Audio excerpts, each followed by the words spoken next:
Hey there, folks. Welcome into the It's Official podcast. I'm Jeremy Plonk from Horse Player Now. He's Jeff Siegel. We're representing First Bet and Express Bet. Great to have you along on our weekly recap podcast each and every Tuesday. Of course, we handicap the races on our First Call podcast each and every Friday. Be sure to check out both of those.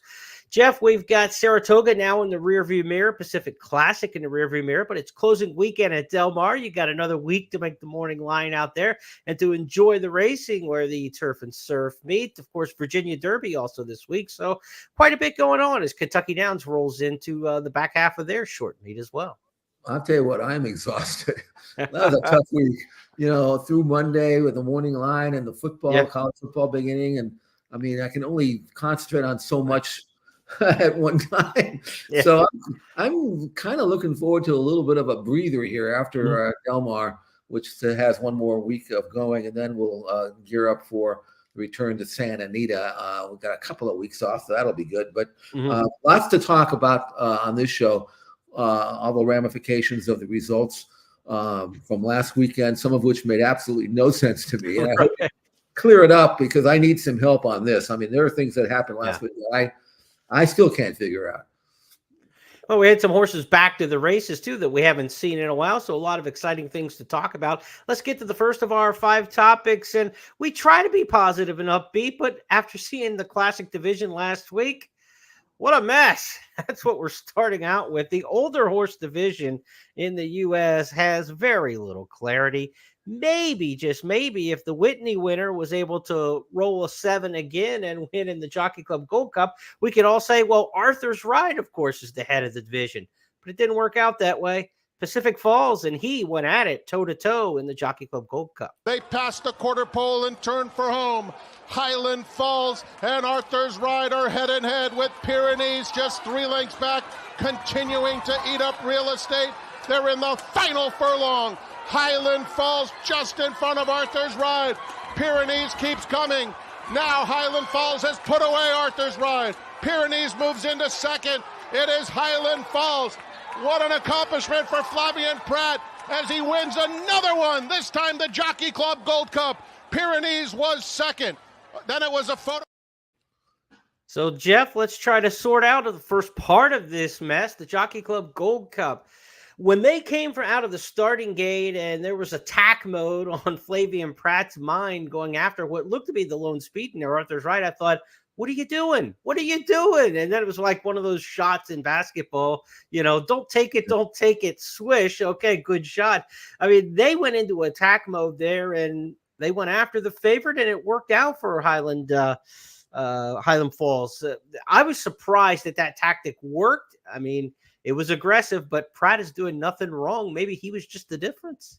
Maybe it was. I don't know. I kind of applaud the initiative, though, because if they could have taken back and say, well, if we can't win, we can run second. I don't think Brad Cox wanted to run second. And he felt that maybe Highland Falls had the stamina to be able to go after him and allow his horse to eyeball the favorite every step of the way. And maybe his stamina would come into play, or maybe he would get broken at the 3/8 ball and drop back to last, but it was worth a shot. And Highland Falls running the race of his life. We saw him out here in California when he ran in the big cap, and he was very one-pace grinding type. He doesn't really have a closing move. And even though he came home in 27 in small change, the leader was exhausted, and there was no effective late speed in the race other than maybe Tapit Trice. And, he's like, who the heck knows what he's going to do when he runs. So he was in a great spot and just completely flattened out. So Highland Falls, I don't know whether he improved as much or whether the rest of them ran down to his level, but he is a Curlin now. So he's now had 9 starts with 5 wins. Every reason to believe he'll get better. So good win for him. And we'll see him out here at Del Mar. I was stumbling with his name because he's like a combination of 2 of my favorite horses from back in the old Remington Park days. There was Dazzling Falls, who was a Remington Park Derby winner for trainer Chuck Turco, and then the great sprinter Highland Ice.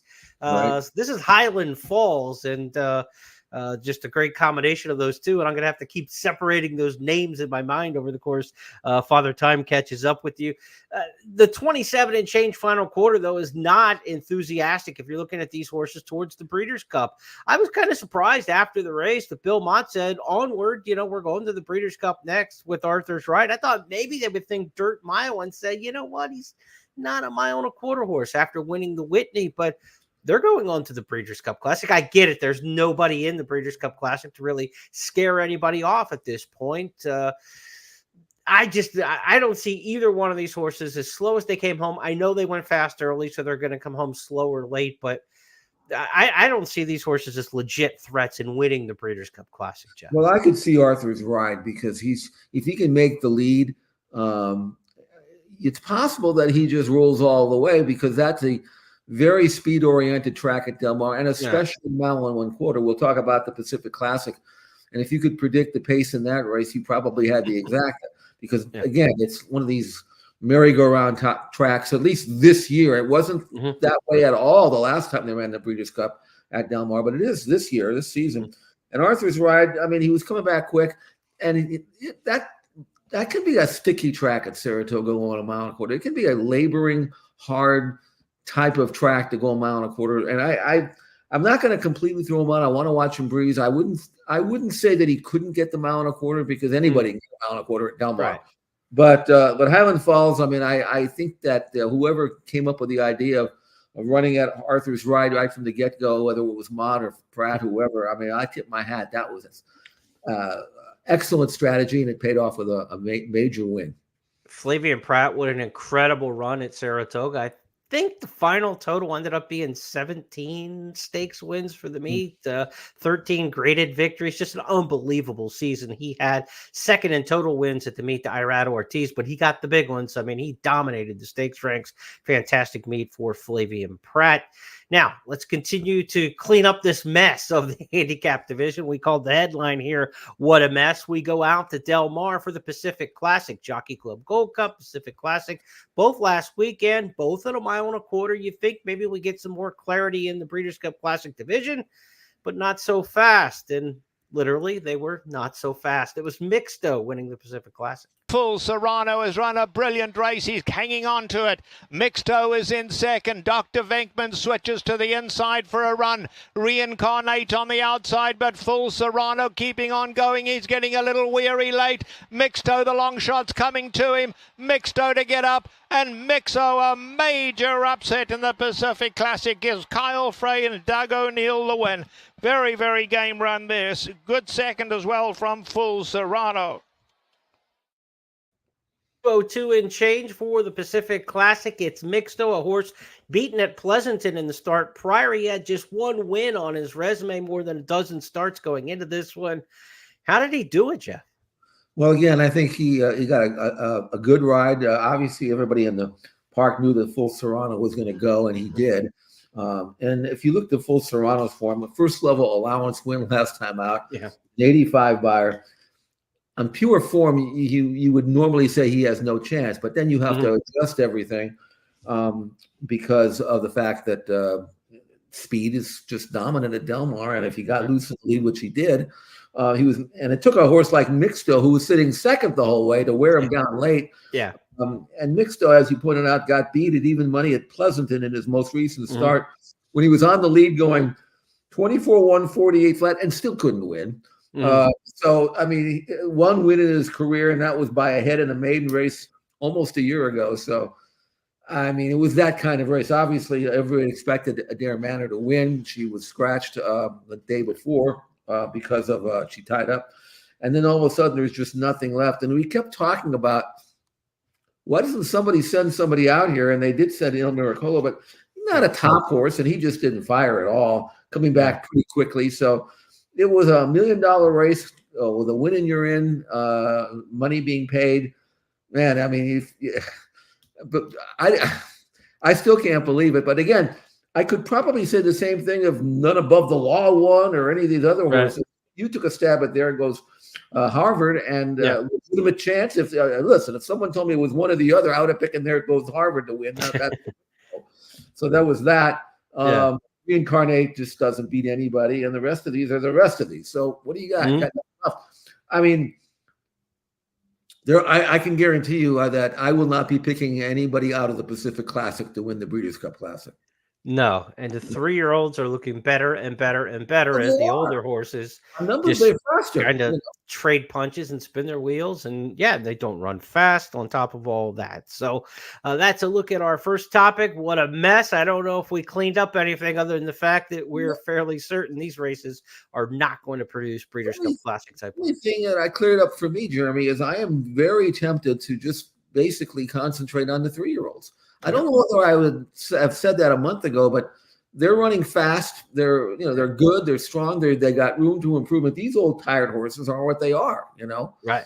Imagine saying that around May 18th, after we just saw Mystic Dan and Seize the Gray win the first 2 legs of the Triple Crown, and say, boy, it looks like these 3-year-olds are clearly better than the older horses. My, how things have changed since, say, May 18th to now, the first week of September.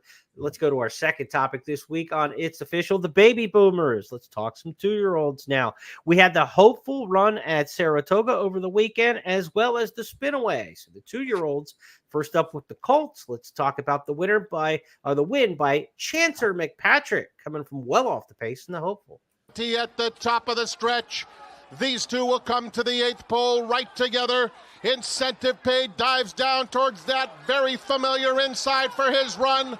Ferocious did not fire his best shot, but Chancer McPatrick did, and he's coming fast on the outside. They're past the 16th pole, and Chancer McPatrick, Ferocious comes alive, but Chancer McPatrick proves best in the hopeful, defeating Ferocious. Incentive Pay was 3rd, and Smokin' Wicked finished 4th. The 2 big names in that race coming in both ran their race. We had a 1-2 finish there. Chancer McPatrick's horse doesn't get away from the gate particularly well. He's got no early speed. He overcame that in the debut. He came back and overcame it again in the hopeful stakes, Jeff, for Chad Brown. He looks like right now maybe one of the top 2-year-olds in the country. He is, but are you concerned or questioning whether he might just be a late running sprinter? Or sure. I mean, when I look at horses stretching out, I like them to be speed horses or stalkers. I don't like deep closers. I mean, there are occasions where they can stretch out and run just as well, 2-turning and run long, but most of the time I find them to be suspect. I don't know whether Chancer McPatrick falls into that category. He's from the first crop of McKinsey, who could, this speed, but he could stay in middle distance. Out of a mare by Bernardini. So maybe, his pedigree suggests that he could run long. His problem is he can't get out of the gate. So he puts himself in a position of having to be a late running sprinter. Whenever he ever got to the point where he could get out cleanly, which he did not in this race, then maybe he could lay fairly close. That's why it's going to be very intriguing, not only to watch him run in the Breeders' Cup Classic, Breeders' Cup Juvenile, but how he trains up to that race and whether he can get into the bridle early on and put himself in a position of being close up, because he's not going to be able to pull that stunt at Del Mar. I promise you. It's not happening. Yeah. And in New York, he probably runs in the Champagne around 1 turn. I would imagine Chad's not going to send his horse to Keeneland, so we're not going to know about the 2-turn ability. The way he closed and won his last 2 at Saratoga, the 1-turn mile of the Champagne is going to be absolutely beautiful for him. So I don't know why you would move him somewhere else to test before the Breeders' Cup. I'd try to get that another grade 1 win out of him in the Champagne and keep him there. The runner-up in there, Ferocious, was a horse who was highly regarded coming in, well bet, well backed. The story out of there reportedly had a shoe come loose during the running of the race, so you kind of saw him running spots, and maybe some excuse there. We'll probably see that horse get a shot in one of the big stakes preps before the Breeders' Cup. Wouldn't be surprised if that one shows up at Keeneland in the Breeders' Futurity, maybe another spot. It might be a good year to go west too, to try the American Pharoah Stakes with the Breeders' Cup on the West Coast. You get out there early with a 2-year-old, get a good 2-turn race at Santa Anita. That might play very similar too. It might be a year where we get a horse or 2 from the East. I know Todd Pletcher's done that in the past, of sending some of his 2-year-olds west early. Steve Asmussen, I think we've seen that too with some of his horses over the years. So maybe we'll see a little shifting and movement of the horses that just don't stay in New York here with the West Coast Breeders' Cup coming up. Now, we had the Spinaway Stakes for the 2-year-old fillies also last week at Saratoga on closing weekend. Let's go to a sloppy track. track where Brad Cox got another victory. He had a big win with Highland Falls, and he got one here with Immersive. A big effort on the outside, cruising to the top of the stretch and taking command, opening up 3 lengths on the Queen's MG in second. Down the center of the racetrack, Immersive continues to close stoutly. They're in the final furlong, and it's Quiet Side. Immersive getting closer with every stride, within a length and a half. Immersive or Quiet Side. Immersive and Manny Franco to win the spin-away. Quiet Side ran lights out in defeat. Sherbini from last got into third in front of Strong State. She's covered a little bit of mud, but stayed wide, and that can be beneficial on those sloppy tracks. You usually think a horse who can close like that in the off-going, it's got a pretty good future, because typically you just see the horses kind of regret that kickback, and the horses in the front of the pack on a wet track, especially inexperienced horses like these 2-year-old fillies in the spin-away. You just assume that race is going to be won near the front end. So a couple extra bonus points for the victory, given the conditions and the style for Immersive. I tell you what, she's good. I like her because she's 2 for 2, obviously, but she can sit off the pace and make a run, but she doesn't drop way back. So she can be in the fray, especially going 2 turns. Godolphin, homebred and a great family, and of course, a daughter of Nyquist. I mean, what's not to like? I mean, she showed some moxie to win that race, and I thought the runner-up ran well too, just off a maiden win, Quiet Side. Right. I guess. And I missed on this one because the Queen's MG looks like she might have gotten exposed a little bit. I mean, I don't know if the off-track bothered her or anybody else in the race, but this was her 3rd race at Saratoga, and it looked like she paid the price. And the other thing is, you had pointed out that she wasn't coming home well, according to the clock in her sprints.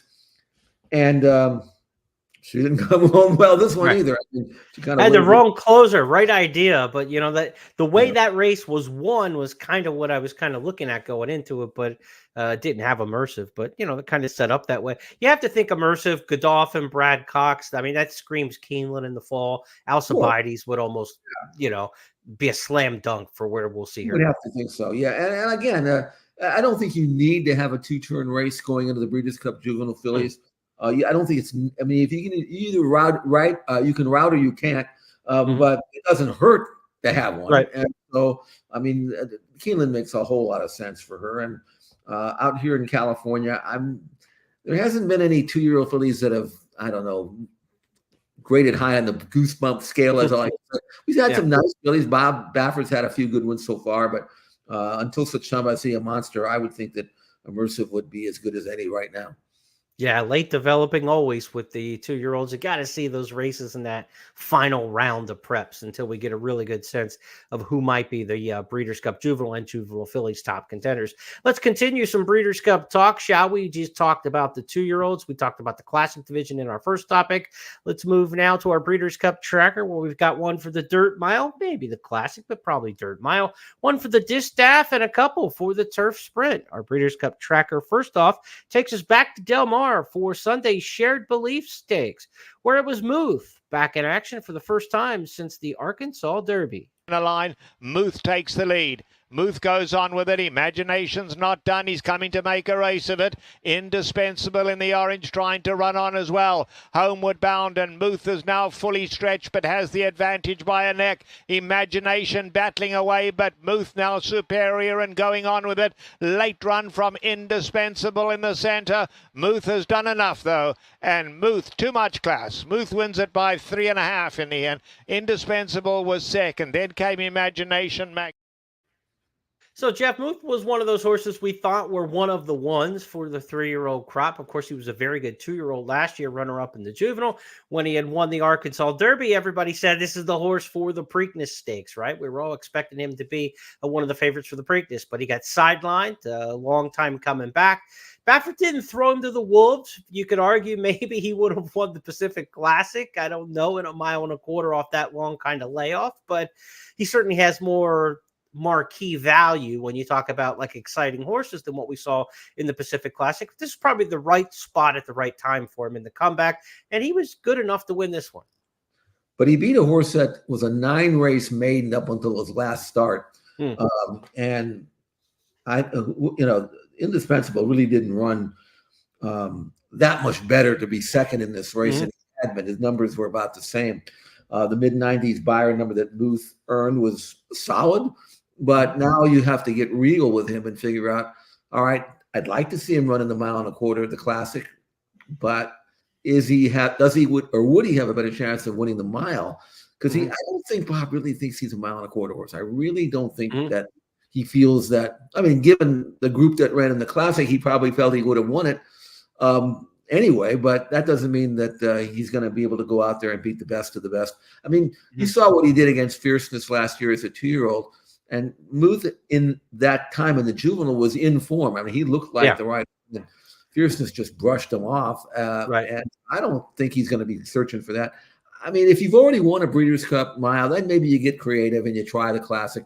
But it's nice to win a Breeders' Cup race, whatever it is, if you've never won one, and you just put your horse into the spot where he can be most effective. I think a mile would be perfect for him. That's, I think, his distance.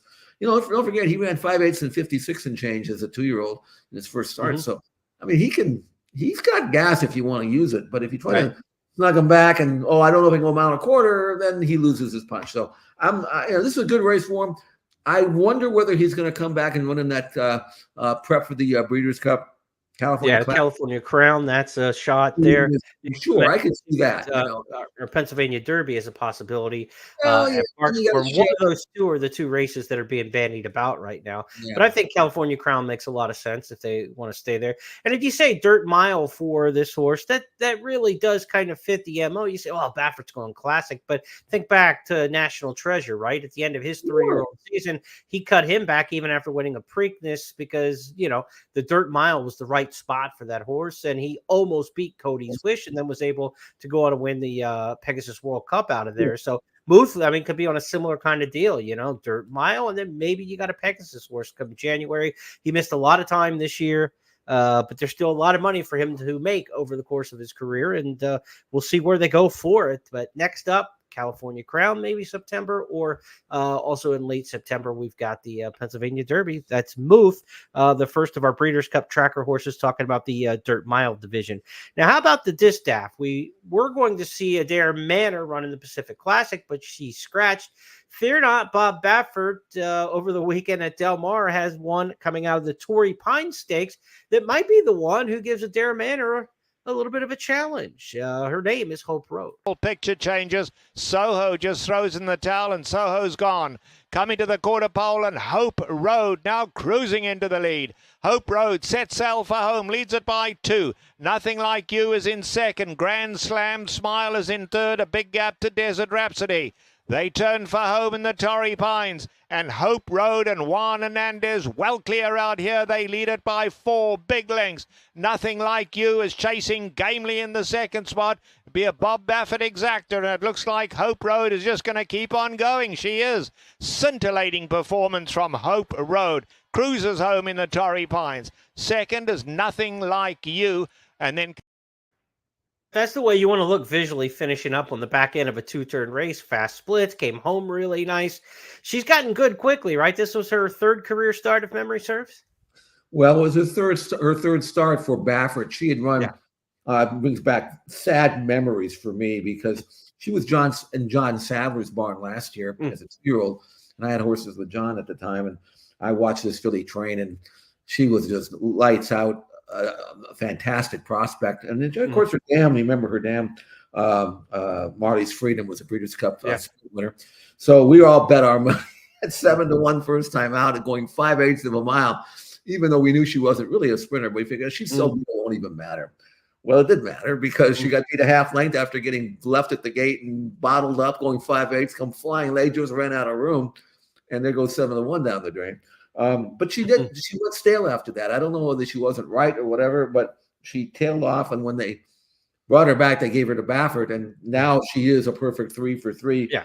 Baffert. She broke her maiden. She came back and won a non-one as a 2. And then she wins this race first time around 2 turns, the daughter of Quality Road. Actually, not the second time because she had won an allowance race going a mile. Quality Road filly. No, I take that back. It was the first time around 2 turns for her. We knew she'd improve over distance to ground or sprint form of her mother notwithstanding. And now, based on numbers, Hope Road's got a really legitimate chance to go to the Breeders' Cup Distaff. She's not quite as fast on numbers as the Dare Manor, but she's getting there close. She's getting really close. And I wouldn't be surprised. I don't know when they'll run her back. Maybe there's a race at Santa Anita. I'm trying to think. I think there may be one for older. The Zenyatta, they could come back. Yeah. Okay. Yeah.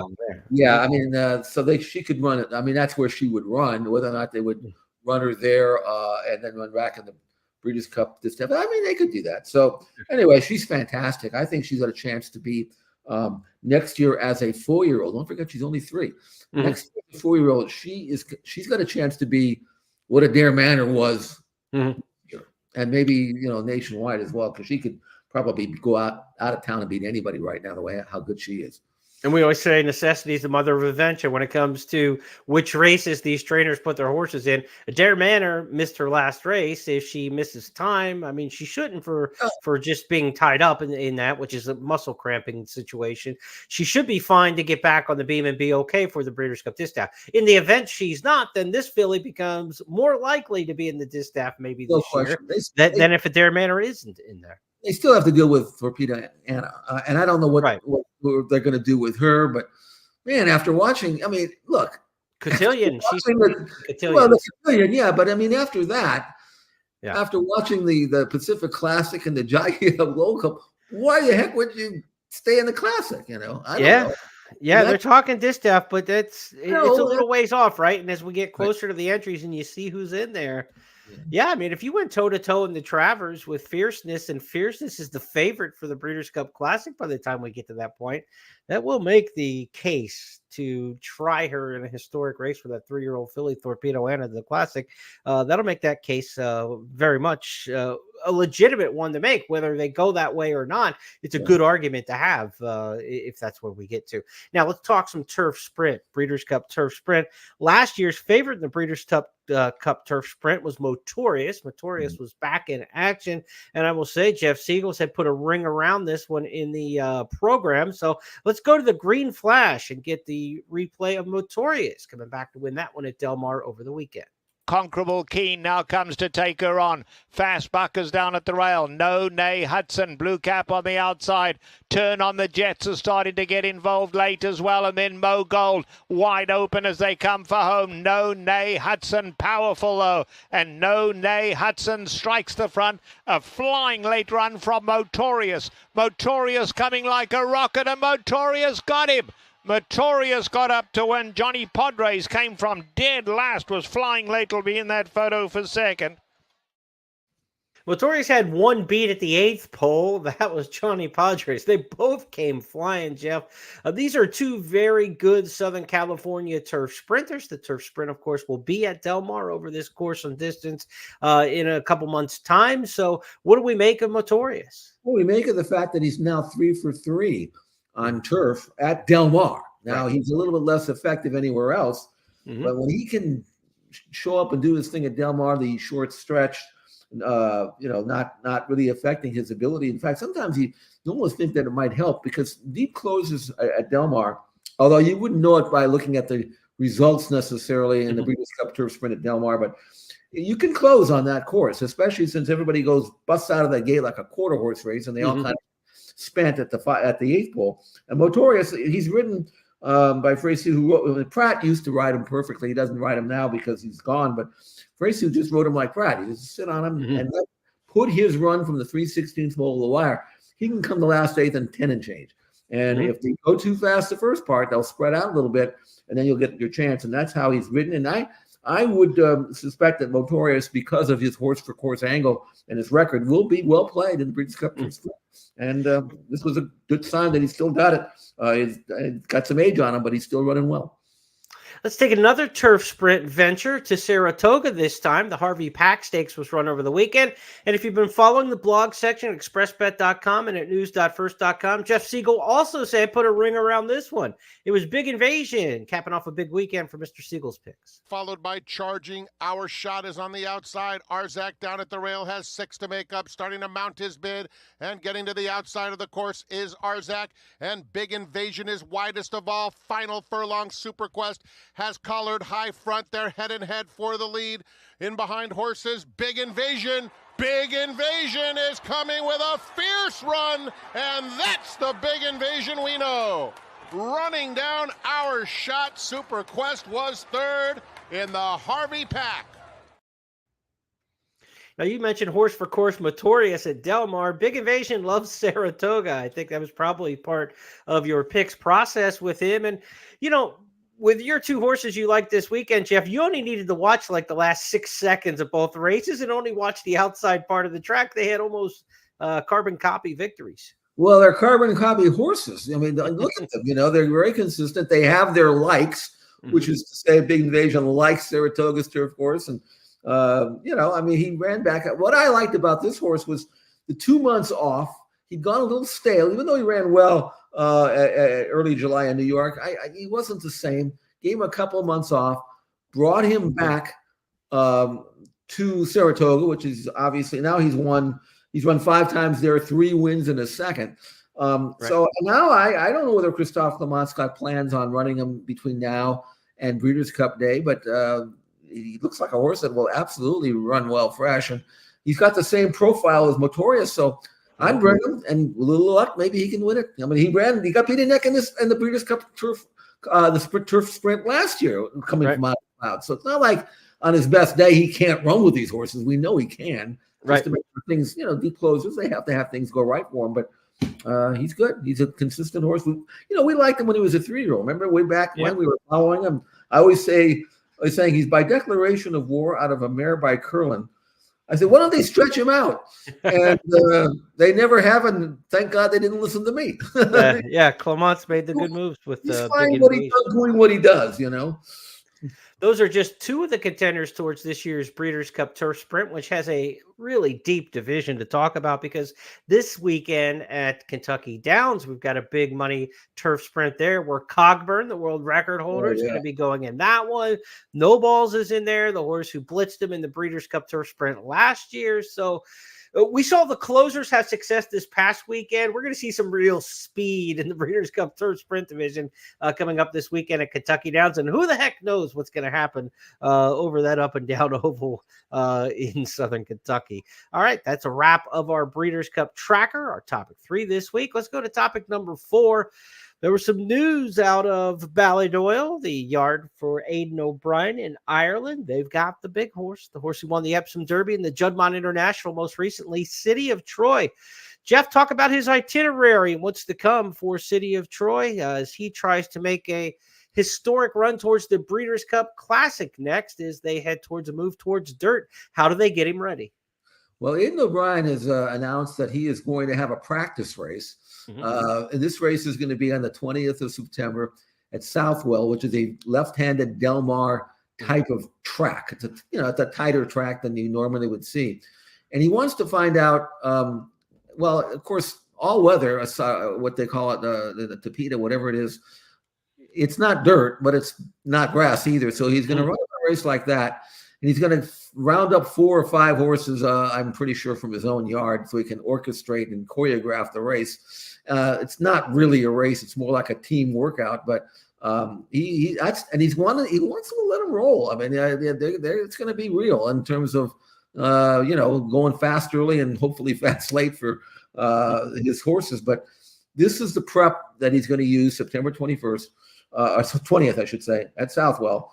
I hope we get a chance to watch it. That would be kind of fun. And then bring him over here and run him in his first dirt try at 1 1/4 miles. Now, the distance won't be an issue, obviously, for City of Troy. And I don't think the competition will be that much tougher than what he's been facing anyway. But he's got to prove that he can go 1 1/4 miles on dirt. And he's by justified, so why wouldn't he? Anyway, I think that there's a good possibility that he'll be favored. They've got the bookmakers have already listed him at 7-2. Fierceness for comparison is 6-1. Forever Young, who kind of out there lying in the weeds a little bit, 7-1. He'll go in the Japan Cup Dirt coming up in about a month's time, beginning October, I believe it is. So he's got a race to prep. Right. And then you have Muth at 10-1, who I'm not even sure is going to run in the race. He might opt for the mile. Sierra Leone, Highland Falls, those are horses that I'm pretty sure on his best day City of Troy can handle. But we'll watch that team workout practice race on the 20th of September, left-handed, and hopefully he performs up to standard, because we would love to have a world-class horse like that down at Del Mar and spice up the Breeders' Cup Classic, and a race that might at that stage need some spicing up. If you've been around 20 years or so, you remember these kind of trials that we used to see in Dubai for the horses coming over for the Kentucky Derby. They weren't registered races. They didn't have all the different prep races into the UAE Derby and such.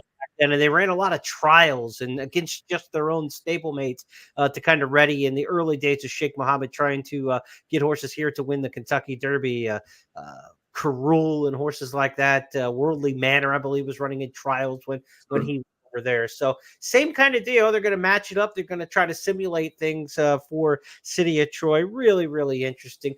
Physically looking at him, he looks like a Euro. He doesn't look like Justify. He's not that, just powder keg cannon of a body. He's kind of athletic and slender and has a good stride to him, but he looks like a European turf horse. That's the way he's developed on the farm and throughout his races for Aidan O'Brien. But they know what can win over here. They brought a lot of horses over who have done well in big spots. So I think we're going to get a really good performance by City of Troy. It doesn't seem to me like if he makes it over here and he's doing well going into the Breeders' Cup, it's not one of those horses where you're going to say it's just not going to work out for him. He's going to be up the track. I think he's going to bring a game. If they think he can, they're not going to come here if they don't think he can handle it. So I think they're going to try to find that out between now and then. But he's really exciting. And he and Forever Young, I think, are what we need in this year's Breeders' Cup Classic, because the Americans just aren't doing it, No, it's supposed to be a world championship. That's what they try to call it. So you got the best from Japan,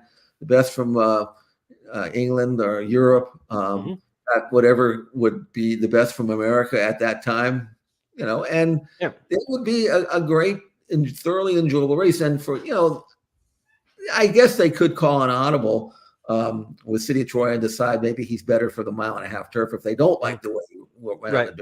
You can do that, But they've got Auguste Rodin for that, So again, you kind of get that same thing. They wouldn't run both. Yeah, of them, they would prefer not to run them together. I read a note on Racing Post that Auguste Rodin also had a recent breeze, and they thought that he was lights out in his breeze. He looked great, So they can probably lean on him for that race, and then point this colt for that. So anyway, it's an exciting time. These races are loading up pretty quickly in terms of quality. It got to a point there where, I don't know, several years ago, where it looked like the Breeders' Cup was kind of out of fashion a little bit, but now I think people are gravitating back to it, and they want to come, and it's a fun thing. And who doesn't want to come to Del Mar? That's the greatest thing there is, So that is a good carrot. Like the month before the college football season, they call talking season, like everybody's doing all the press conferences and the media days and all that. We're in talking season right now for the Breeders' Cup. They all have either finished their preps or have one prep left to go, and who's coming, where are they going, who can, maneuver their stables around with different various stablemates. It's a good time to talk Breeders' Cup, and we'll be doing it here each and every week all the way up through that first weekend in November. Now, let's go to our fifth and final topic, as it is each and every week on It's Official. We're trying to find a star of tomorrow. Jeff Siegel found one August 30th at Del Mar in the 6th race. Her name, Seismic Beauty. Here's her blast off. Length and a half. Nafisa's been making steady ground on the far side. Dashingly's in the pink cap right there too, and then Current Affair. They're at the top of the lane now, and Seismic Beauty is pushed along on the lead and strides out beautifully. And it's Seismic Beauty just strutting her stuff out here. She knows she's good, and Seismic Beauty proving it today. Striding home a very impressive winner. Seismic Beauty to Dashingly. Nafisa finishes up third, and then Gate to Paradise. I think disappointing about that was we didn't get a moving like a winner from Trevor on that. She was finishing up well there. He was moving like a winner when the guy dropped the entry box. Patrick dropped the name in the entry box. This is a filly who was supposed to win her debut and got beat out at a photo in the last stride by a filly who came back a few days ago on the weekend and just crushed non-winners of two. So this was expected. She went off at 20 cents in the dollar. Mm-hmm. She goes out there and runs 6 furlongs in 109 flat. And that's just moving at Del Mar. And again, out of a mare by a Medaglia d'Oro, you'd have to think that she'll run long. I think she will. And by Uncle Mo. So, I mean, this is a filly that really has star written all over her and all the conditions. I don't think they'll get that aggressive with her. She's a my racehorse filly. And I think that, she'll probably go through her conditions as long as those races will fill. We'll see what happens. But I think by the time the turn of the year, and back in December when Santa Anita reopens for their winter and spring meeting, you're going to be hearing a lot of Seismic Beauty. And I don't think she's a sprinter. I mean, you saw the race. She was coasting the last part. She trained like a top horse, ran like a top horse. Miraculously got herself beat in her first start, but that happens with Baffert sometimes. But I don't think she's losing anytime soon as she goes up the ladder. And eventually we'll find out, maybe in a race like the La Brea next winter, where we'll find out how good she is. That is Seismic Beauty, our star of tomorrow. Let's recap this week's 5 topics for you. As we started off with a big old mess in the Breeders' Cup Classic division, we tried to clean it up. It was the Jockey Club Gold Cup with a minor upset in that one, then a major upset with Mixto in the Pacific Classic. Our synopsis: look for the 3-year-olds. As for the 2-year-olds, we talked some baby boomers with Saratoga's closing weekend. Last week behind us now, Chancer McPatrick winning in the Hopeful Stakes, and then the Brad Cox trained Immersive won the spinaway for the fillies. Our Breeders' Cup tracker talked about potential dirt mile performer Muth with his return to the races and a win in the Shared Belief Stakes. In the Distaff division, we talked about Muth's stablemate Hope Road, who looked awfully good. She could be moving up into the Grade 1 class very, very soon. And in the Breeders' Cup Turf Sprint division, we talked about 2 winners with similar styles. Horse for course winners there. Big Invasion on the East Coast at Saratoga. Motorious on the West Coast at Del Mar. We talked about the prep trial practice race, Isle Iverson style, for City of Troy. We'll be practicing at Southwell to get ready for the Breeders' Cup Classic with a simulated race around a left-handed turn to get ready for what could happen at Del Mar for that one. So big news out of Ballydoyle on City of Troy's plans. And then our star of tomorrow, as we just mentioned, was Seismic Beauty. Those 5 topics are now official because Jeff Siegel and I said so. That's how we play it each and every Tuesday, and we'll do it again in 1 week's time, and we'll be back here to wrap up things like we've got the Virginia Derby this weekend, closing weekend at Del Mar. Who's going to head off and win the Del Mar Futurity and Debutante? Probably Bob Baffert. I think he's won the Futurity 17 times, so 18's probably going to happen with that, and we'll talk about it next week when we get a chance. But Jeff, right after this podcast, I'm about an hour away from starting the ExpressBet Fantasy Football League draft. I got to do better than my performance a year ago. I know you're a season ticket holder in LA for the Rams and the Chargers. If I had to pick a quarterback from your 2 home teams there, are we going Justin Herbert to have a better season this year? Or are we going with the old guy in here, Stafford? Who do you like? Whoever can stay healthy, and I don't know what that'll determine it. I do know the Chargers are going to be running the ball a lot more than they used to. So, however that works, I don't play fantasy football. My fantasy is going to SoFi and watching these teams play. I need Herbert to put it up. You got to tell me he's putting it up.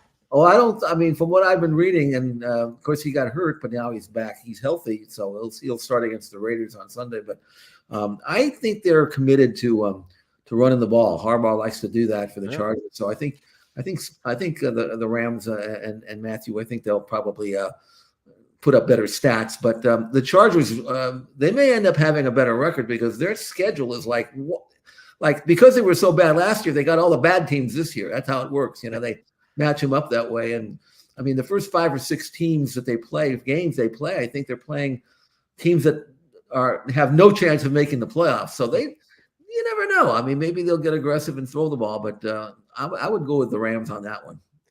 Anybody listening out there on YouTube or on X, give me some fantasy football tips. It'll be just between us. I'll read them in the comment section.